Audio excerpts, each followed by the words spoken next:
ভিডিওটিতে ক্লিক হওয়ার জন্য আপনাদের সকলকে জানাই অসংখ্য ধন্যবাদ। এই মুহূর্তে প্রত্যেকটি কৃষক বন্ধুদের জন্য রয়েছে একটি বড় সুখবর।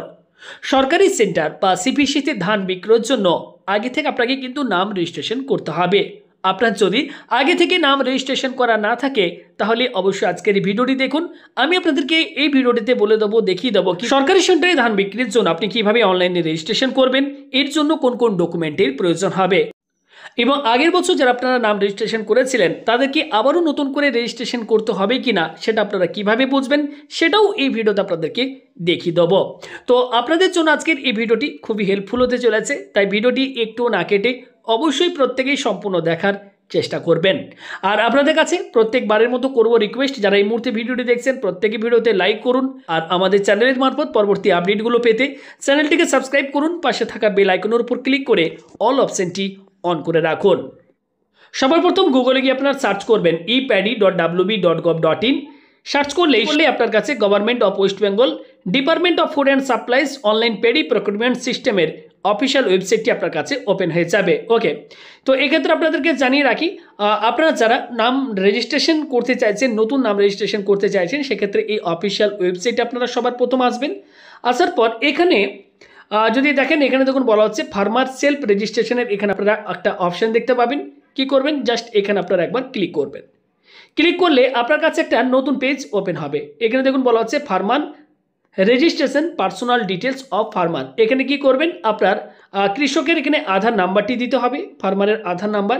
এরপর গেট ওটিপির ওপর ক্লিক করতে হবে এবং আধার রেজিস্টার্ড মোবাইল নাম্বারে একটি ওটিপি সেন্ড করা হবে এবং সেই ওটিপিটি দিয়ে আপনারা কি করবেন, জাস্ট ভ্যালিডেট ওটিপি অপশনটির ওপর ক্লিক করে এগিয়ে যাবে। তো চলুন আমি পুরো প্রসেসটি করে আপনাদেরকে দেখাই।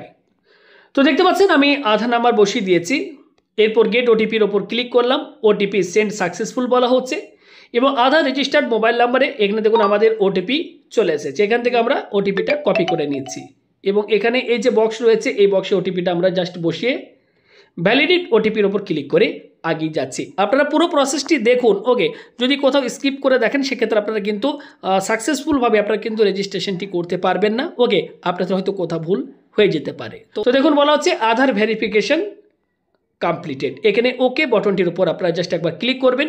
সেই কৃষকের আধার কার্ডে যে ফটোটি রয়েছে সেই ফটোটি এখানে অটোমেটিক্যালি ফেচ করা হবে, আধার নাম্বারটি এখানে শো হবে। নিচের দিকে আসলে এখানে প্রশ্ন করা হবে আর ইউ রেজিস্টার্ড ইন কৃষক বন্ধু, কৃষক বন্ধুতে আপনার নাম রেজিস্টার্ড আছে কিনা। যদি থাকে ইয়েস করবেন, না থাকলে নো বটনে ক্লিক করবেন। তো এই কৃষকের বন্ধুতে নাম রেজিস্টার্ড রয়েছে, তাই আমি এখানে ইয়েস বটনটির ওপর ক্লিক করে দিলাম।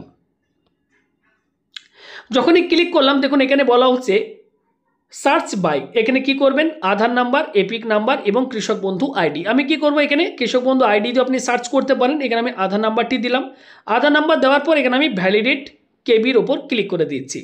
তো দেখুন এক্ষেত্রে এই কৃষকের যেহেতু কৃষক বন্ধুতে নাম রেজিস্টার্ড রয়েছে, সেক্ষেত্রে দেখুন এখানে এপিক নাম্বারটি শো হচ্ছে, আধার নাম্বার, কৃষক বন্ধু আইডি এবং কৃষকের নামটি এখানে অটোমেটিক্যালি চলে আসলো। আমরা কি করব, এখানে ওকে বটনটির ওপর ক্লিক করে দেবো। এরপর নিচে যদি আসেন এখানে মোবাইল নাম্বারটি দেখতে পাবেন। ওকে, এখানে প্রত্যেকটি কৃষকের ডিটেলসও হবে।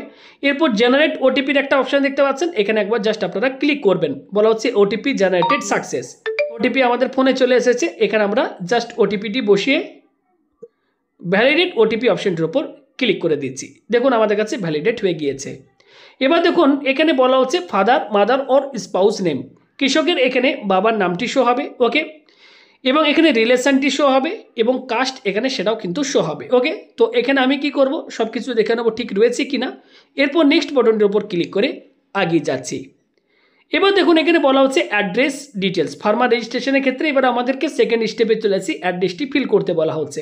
তো এখানে দেখুন ডিস্ট্রিক্টের নামটি শো হচ্ছে, এখানে আমরা ব্লকের নামটা লিখে দেবো। এরপর দেখুন বলা হচ্ছে জিপি নেম অটোমেটিক্যালি আমাদের কাছে শো হচ্ছে, পিনকোডটাও শো হচ্ছে। আমরা কি করব, নেক্সট বটনটির উপর ক্লিক করে এগিয়ে যাব। এবার দেখুন এই কৃষকের কোন ডিস্ট্রিক্টে জমি রয়েছে, কোন ব্লকের আন্ডারে এবং মৌজার নাম এবং খতিয়ান নাম্বার, দাগ নাম্বার সেগুলি আপনারা এখানে কিন্তু দেখতে পাবেন। এবার দেখুন এখানে বলা হচ্ছে verify with land department record. এখানে কি করবেন, এই ভেরিফাই অপশানটির ওপর ক্লিক করে আপনারা জাস্ট একবার ভেরিফাই করে নেবেন। ওকে, এরপর নিচের দিকে যদি আপনারা আসেন, এখানে বলা হচ্ছে পারচেজ সেন্টার। এখানে এবার আপনাকে কিন্তু ধান যে ক্রয় কেন্দ্র রয়েছে এখান থেকে আপনাকে কিন্তু পারচেজ সেন্টারের নামটি সিলেক্ট করতে হবে। ওকে, তো এখানে জাস্ট আপনাদেরকে নিয়ারেস্ট আপনার যে সরকারি ধান ক্রয় কেন্দ্র রয়েছে সেটা আপনাকে কিন্তু এখান থেকে সিলেক্ট করতে হবে। এখানে আমি ক্লিক করে দিলাম। এরপর আমার ফিল আপ হয়ে গেছে। এরপর আমি নেক্সট বাটনটির ওপর ক্লিক করে আগিয়ে যাচ্ছি। এবার দেখুন বলা হচ্ছে এক্ষেত্রে ব্যাঙ্ক ডিটেলসটি ফিল করতে বলা হচ্ছে। আপনার কৃষক বন্ধুতে যে অ্যাকাউন্ট ডিটেলসটি আপনার দেওয়া রয়েছে তো সেটি দেখুন এখানে অটোমেটিক্যালি ফেচ করে নেওয়া হয়েছে। এখানে আপনারা দেখে নেবেন সব কিছু ঠিকঠাক রয়েছে কিনা। চাইলে আপনি এখানে ব্যাঙ্ক অ্যাকাউন্টের ডিটেলসটি চেঞ্জ করতে পারেন, তবে আমি বলবো যদি কৃষক বন্ধুর টাকা আপনার যে ব্যাঙ্কে ঢুকছে যদি ঠিকঠাকভাবে সেই টাকা আপনি পান তাহলে চেঞ্জ করে কোনো লাভ নেই। ওকে, তো এখানে দেখতে পাচ্ছেন আমাদের ব্যাঙ্ক ডিটেলসটি এখানে শো হচ্ছে। রি এন্টার অ্যাকাউন্ট নাম্বারের এখানে আমি আবারও বসিয়ে দেবো। ওকে, অ্যাকাউন্ট টাইপের এখানে কারেন্ট নাকি সেভিংস অ্যাকাউন্ট, তো এটাকে সেভিংস করে নিলাম। Please select correct option, joint account নাকি সিঙ্গেল অ্যাকাউন্ট, আপনার ব্যাঙ্ক অ্যাকাউন্টটি জয়েন্ট নাকি সিঙ্গেল সেটি জিজ্ঞেস করা হচ্ছে। তো এটি সিঙ্গেল অ্যাকাউন্ট, তো এটা আমি সিঙ্গেল করে দিলাম। এরপর নেক্সট বাটনটির উপর ক্লিক করে আগিয়ে যাচ্ছি। এবার দেখুন এখানে বলা হচ্ছে ডকুমেন্ট আপলোড। এখানে দেখুন বলা হচ্ছে ডকুমেন্ট আপলোড। তো এখানে কী করবেন, কৃষকের ভোটার কার্ডের একটি স্ক্যান কপি 2 MB সাইজ। ওকে, এখানে আপনারা আপলোড করবেন। ল্যান্ড ডকুমেন্ট অর্থাৎ আপনার ল্যান্ড যে পর্চা রয়েছে জমির পর্চা সেটার একটা PDF ফরম্যাট, সিঙ্গেল PDF ফরম্যাটে আপনারা 2 MBর মধ্যে এখানে একটা স্ক্যান কপি আপলোড করে দেবেন।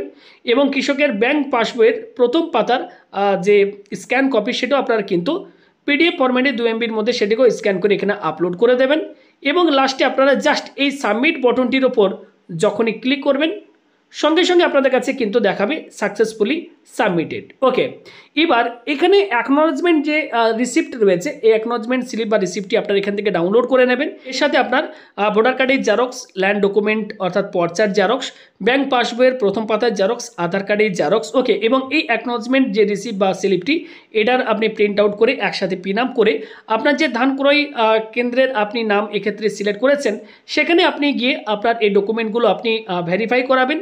এবং সেখান থেকে যদি আপনার এই রেজিস্ট্রেশনটি ভেরিফাই করে দেওয়া হয় সেক্ষেত্রে আপনি কিন্তু একটি রেজিস্ট্রেশন নাম্বার আপনি পাবেন।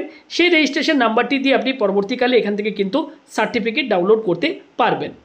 রেজিস্ট্রেশন নাম্বারটি যখন আপনি পেয়ে যাবেন আবারও এই অফিসিয়াল ওয়েবসাইটে আসবেন। আসার পর এখান থেকে আপনারা কিন্তু এই রেজিস্ট্রেশন সার্টিফিকেট ডাউনলোড অপশনটির উপর ক্লিক করে আপনারা কিন্তু সার্টিফিকেটটি এখান থেকে খুব সহজে আপনারা কিন্তু ডাউনলোড করতে পারবেন। এবং সার্টিফিকেট যখন ডাউনলোড আপনার হয়ে যাবে পরবর্তীকালে আপনি যখন ধান বিক্রির জন্য আপনি ডেট বুকিং করবেন ঠিক এখানে আপনারা অপশন পেয়ে যাবেন ফার্মার সেলফ শিডিউলিং। এখানে দেখতে পাচ্ছেন শিডিউলিং। ওকে, এখানে আপনারা ক্লিক করে আপনার আধার কার্ডের ডিটেলস বা কৃষক বন্ধু ID দিয়ে আপনি কিন্তু ধান বিক্রির জন্য আপনি কিন্তু এখান থেকে খুব সহজে কিন্তু ডেট বুকিং করতে পারবেন। তো এই মুহূর্তে খারিফ মরশুমে আপনার কিন্তু ধান বিক্রির জন্য নতুন করে রেজিস্ট্রেশন শুরু হয়েছে। ভিডিওটি ইনফরমেটিভ মনে হলে প্রত্যেকেই ভিডিওতে আপনারা একটি লাইক করবেন এবং ভিডিওটি অবশ্যই প্রচুর পরিমাণে শেয়ার করে বন্ধু বান্ধব সকলকে ভিডিওটি দেখার সুযোগ করে দেবেন। ধন্যবাদ।